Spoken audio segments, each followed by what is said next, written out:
বাড়িতে মাছ আনা হলেও তো মা এক মাছের 2-3 পদ রান্না করে, তেমনি আনা হয়েছে খাসির মাংস, সাথে আছে অল্প মেটে। সেই মেটেটুকুই আজকে মা রান্না করবে, মানে এখন রান্না করবে। মেটেটাই রান্না করব, আলাদা করে রান্না করব না। খাসির মাংসের যে দাম, খাসির মাংস নিয়ে আসছে আর তার সাথে আছে অল্প মেটে। মেটেটা খুকিকে একদম মেটে চচ্চড়ি করে দিব, সাথে অবশ্য আলু দিব, একটু ঝোল ঝোল করে মাখা মাখা করে দিব, যাতে মেখে টেকে খাওয়া যায়, রুটির সাথেও খেতে পারে, ভাত টাত দিয়েও খেতে পারে। আবার সামনে তো পুজো চলে আসছে, তো রান্না বাড়ি শুরু করলে বলে একটু স্পেশাল করে করো, স্পেশাল করে পুজো ভাব আসে। যাই হোক ওই মেটে করব, চল যাই তাড়াতাড়ি জোগাড় করে দিবি, করি যা। মেটেটা এখন ছোট ছোট করে কেটে নেব।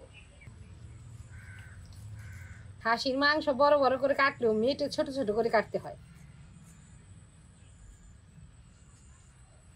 সবগুলো একই সাইজ ভাবে কাটবো।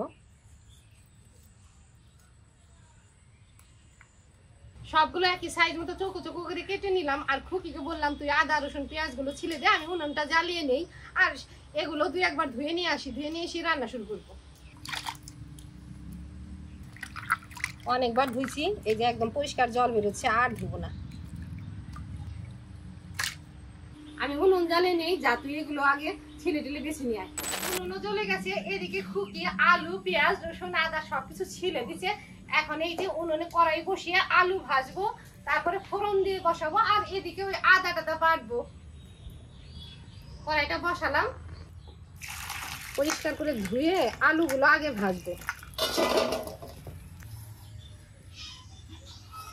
মাংসের আলু হলে তো এমনই রাখতাম, বা আর একটু বড় হলেও চলতো, তবে যে মেটে তো একটু এর সাথে সামঞ্জস্য করে আলু চৌকো চৌকো করে কেটে নিলাম, একটু আলুটা বেশি দিলাম যাতে একটু বেশি হয়। কড়াই গরম হয়ে গেছে, কড়াইতে সর্ষের তেলে আগে আলুগুলো ভেজে নামিয়ে দিয়ে ওই তেলে ফোড়ন দেব।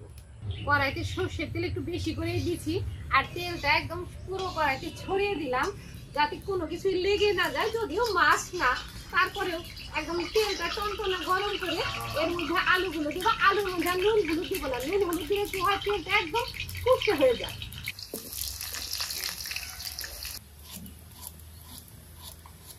সবগুলো পেঁয়াজ একদম পলে নিচ্ছি, এখান থেকেই বেটে দেব।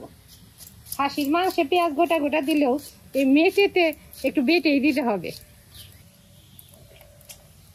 আমি তো সব রান্নাতেই কাঁচা লঙ্কা দেই, এখানে কাঁচা পাকা লঙ্কা মিশিয়ে দিলাম, এগুলো বেটে দিব, কিছু গোটাও দিব, আর সাথে আদা রসুনও কিছু গোটা গোটা দেবো। ছোট রসুন হলে একদম আমানি দিতাম, এগুলো যেহেতু বড় রসুনের গোলা এমন করে দেবো। আলুটা একদম লাল লাল করে ভেজে নিছি, এখন নামিয়ে দেখে পেঁয়াজগুলো ফোড়নে দেবো। একেবারে লাল হচ্ছে, একটু কড়া করে লাল লাল করে ভাজছি। তেল থেকে ছেঁকে ছেঁকে তুলে নিলাম। এখন গরম তেলে আগে পেঁয়াজ কুচিগুলো দেবো, তার উপরে জিরে গরম মশলা শুকনো লঙ্কা তেজপাতা ওগুলোও দেবো। আগে পেঁয়াজ কুচিগুলো দিয়ে, তেলটা একদম টনটনা গরম আছে, পেঁয়াজটা ভাজা হতে থাক। এখানে শুকনো লঙ্কা জিরে গরম মশলা নিচ্ছি, এগুলো পেঁয়াজের উপরে দেবো। ফোড়নের পেঁয়াজ ভাজা হতে থাক, ওদিকে আমি একটু মশলা বেটে নিলাম। সবগুলো পেঁয়াজ কুচি করছিলাম, সেখান থেকে পেঁয়াজ কুচি কিছু রাখছি, এগুলোই বেটে দেবো যাতে তাড়াতাড়ি বাটা হয়। বাটাতে নিলাম,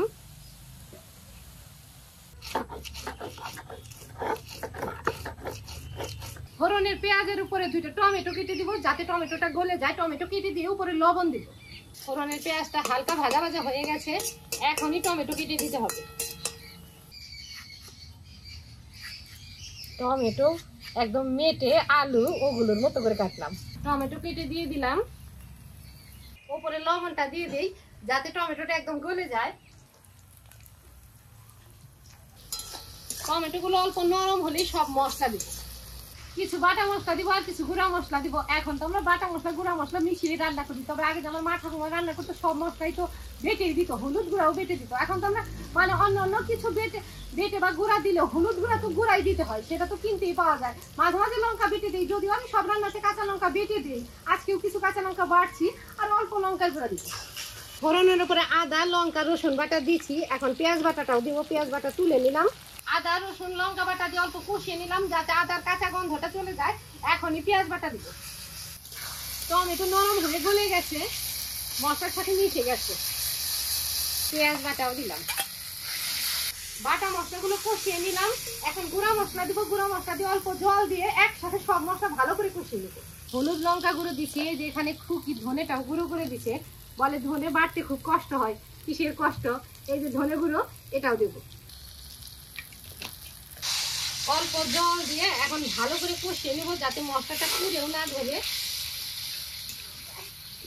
মশলাগুলো একদম পুরো করে না কষিয়ে এর উপরে মেটে দেবো, মেটের সাথে মশলার সাথে একবারে কষাবো যাতে মেটের ভিতরে মশলাগুলো ঢুকে যায়, খাওয়ার সময় ওই মেটে ভাবটা না থাকে। মশলা কষিয়ে আজকে তেল ছেড়ে দেয় নাই, এমনই আছে। ওই মেটে দেবো, একসাথে কষাবো।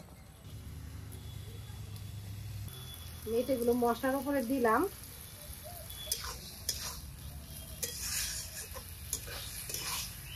মশলার সাথে ভালো করে মিশিয়ে অল্প জল দিলাম, একদম নেড়ে চেড়ে ঢেকে বেশ অনেকক্ষণ সময় নিয়ে কষিয়ে নেবো। আর কষানো পুরোপুরি হয়ে গেলে গোটা রসুনের কোয়া আর কাঁচা লঙ্কা ভেঙে দেবো যাতে ওগুলো একদম গলে না যায়, গোটা থাকে।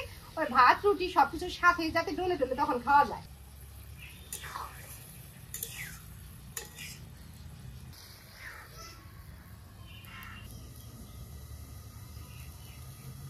ঢাকা খুলে দু একবার নেড়ে চেড়ে ভালো করে কষিয়ে নিলাম, একটু সেদ্ধ হয়ে গেছে। এখন ভাজা আলু দিব, আলুর সাথে একসাথে ভাজা করে অল্প গরম জল দিব যাতে অল্প গ্রেভি থাকে, একটু ঝোল থাকে, সেটাতে মেখে ভাত রুটি সবকিছুর সাথে খাওয়া যায়। কুকি তো আজকে আবার স্পেশাল কিছু খেতে চাইছে, আগে এটা রান্না করে নামাই, দেখি কি বানিয়ে দিই। ভেজে রাখা আলু, গোটা রসুন আর কয়েকটা কাঁচা লঙ্কা ভেঙে দিচ্ছি, আলুর সাথে ভাজা করে নিলাম। এখন ঝোলের জল দেব, ঝোলের গরম জল দিলাম। এখানে জিরে গরম মশলা গুঁড়ো নিচ্ছি, এটা এখন উপরে ছড়িয়ে দেব। আর জাল দিব না, উনুনে অনেক জাল আছে, এতটুকু আছে হয়ে যাবে। যাই আমি ধনে পাতাটা পরিষ্কার করে নিয়ে আসি। ধনে পাতাগুলো বেছে নিলাম, পরিষ্কার করে ধোয়াও হয়ে গেল, এখন কুচি করে দেব। তরকারিটা পুরোপুরি জাল হয়ে গেছে। ধনে পাতা কুচি করছি, নিচে একটা বাটি নিচ্ছি, আর বাটিতে রাখবো না, একবারেই দেবো। একেবারে পুরোপুরি জাল হয়ে গেছে, রান্না হয়ে গেছে, এখনই ঢেলে দেব। গামলাতে ঢেলে দিলাম। আলু, 2টা টমেটো দিচ্ছি, গ্রেভিটা হয়েছে ভালোভাবে। ভাত দিয়েও খাওয়া যাবে, রুটি পুরি যা দিয়ে খেতে চায় তাই দিয়ে খাওয়া যাবে। লেবু কেটে নিলাম, রান্না হয়েছে গরম ভাতের সাথে, এখন খেয়ে নেই।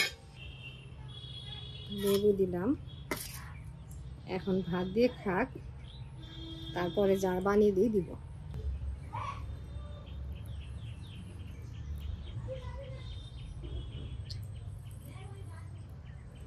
আজকে আমাকে বলছে তুমি আগে খাও, খাই, আমারও খিদে লাগছে। আমাকে খাইয়ে দেবেন, আমি হাত দিয়ে খাবো। আমি আগে একদম মুখ ভর্তি করে কয়েকবার খাইয়ে দিব, তারপরে তুমি সারাদিন পরে খাও। সারাদিন পরে খাও। আর যা ভালো হয়েছে, একদম দেশি লেবু সাথে মেটের তরকারি নে। মানে কি যে মুখে দেওয়ার সাথে সাথে না একটা ভালো লাগে, কি যে স্বাদ হয়েছে। এখন ভাত দিয়ে খা, তারপরে যদি বিকালে লুচি দিয়ে খাস, আবার লুচি করে দেবো। আর আজকে অনেকটুকু মেটে ছিল, ওটাতে রান্না করছি, অনেকটুকু তরকারি হয়েছে, একবারে খেয়ে তো আর শেষ হবে না। ওর বাবা সকালবেলায় চলে গেছে, সে খাবে এসে রাতে। হ্যাঁ নেমা